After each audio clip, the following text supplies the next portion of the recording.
మేము అందరి సమక్షంలో మ్యారేజ్ చేసుకుంటాము. యాక్చువల్గా కోర్టులో అది లీగల్గా ఉన్నాయి కాబట్టి లీగల్ ప్రొసీడింగ్స్ అన్నీ అయిపోయాక అప్పుడు అఫీషియల్గా అందరికీ చెప్పే మ్యారేజ్ చేసుకుంటాం. అంతవరకు లివింగ్ టుగెదర్లోనే ఉంటాం. అది క్లియర్గా చెప్పాను. మ్యారేజ్ చేసి పర్సనల్ లైఫ్ గురించి ఇక్కడ ఇది కాదు కదా, తిరుమల తిరుపతి దేవస్థానానికి వచ్చి తిరుమల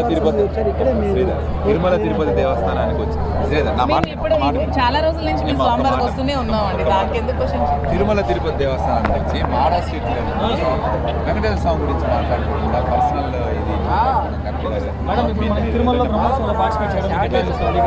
నేను యాక్చువల్గా ఎప్పుడు బ్రహ్మోత్సవాలకి నేను అటెండ్ అవుతూ ఉంటానండి. ఎవ్రీ ఇయర్ బ్రహ్మోత్సవాలకి నేను వస్తూ ఉంటాను. లాస్ట్ ఇయర్ కూడా వచ్చాను, బిఫోర్ లాస్ట్ ఇయర్ కూడా వచ్చాను.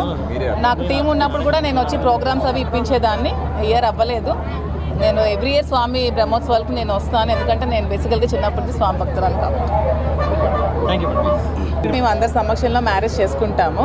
యాక్చువల్గా కోర్టులో అది లీగల్గా ఉన్నాయి కాబట్టి లీగల్ ప్రొసీడింగ్స్ అన్నీ అయిపోయాక అప్పుడు అఫీషియల్గా అందరికీ చెప్పే మ్యారేజ్ చేసుకుంటాం. అంతవరకు లివింగ్ టుగెదర్లోనే ఉంటాం. అది క్లియర్గా చెప్పాను. మ్యారేజ్ చేసి పర్సనల్ లైఫ్ గురించి ఇక్కడ ఇది కాదు కదా, తిరుమల తిరుపతి దేవస్థానానికి వచ్చి తిరుమల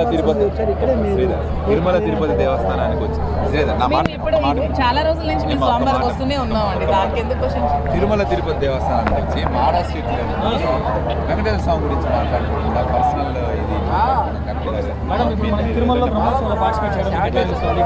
నేను యాక్చువల్గా ఎప్పుడు బ్రహ్మోత్సవాలకి నేను అటెండ్ అవుతూ ఉంటానండి. ఎవ్రీ ఇయర్ బ్రహ్మోత్సవాలకి నేను వస్తూ ఉంటాను. లాస్ట్ ఇయర్ కూడా వచ్చాను, బిఫోర్ లాస్ట్ ఇయర్ కూడా వచ్చాను. నాకు టీం ఉన్నప్పుడు కూడా నేను వచ్చి ప్రోగ్రామ్స్ అవి ఇప్పించేదాన్ని. ఇయర్ అవ్వలేదు. నేను ఎవ్రీ ఇయర్ స్వామి బ్రహ్మోత్సవాలకి నేను వస్తాను, ఎందుకంటే నేను బేసికల్గా చిన్నప్పటి స్వామి భక్తురాలు కాబట్టి.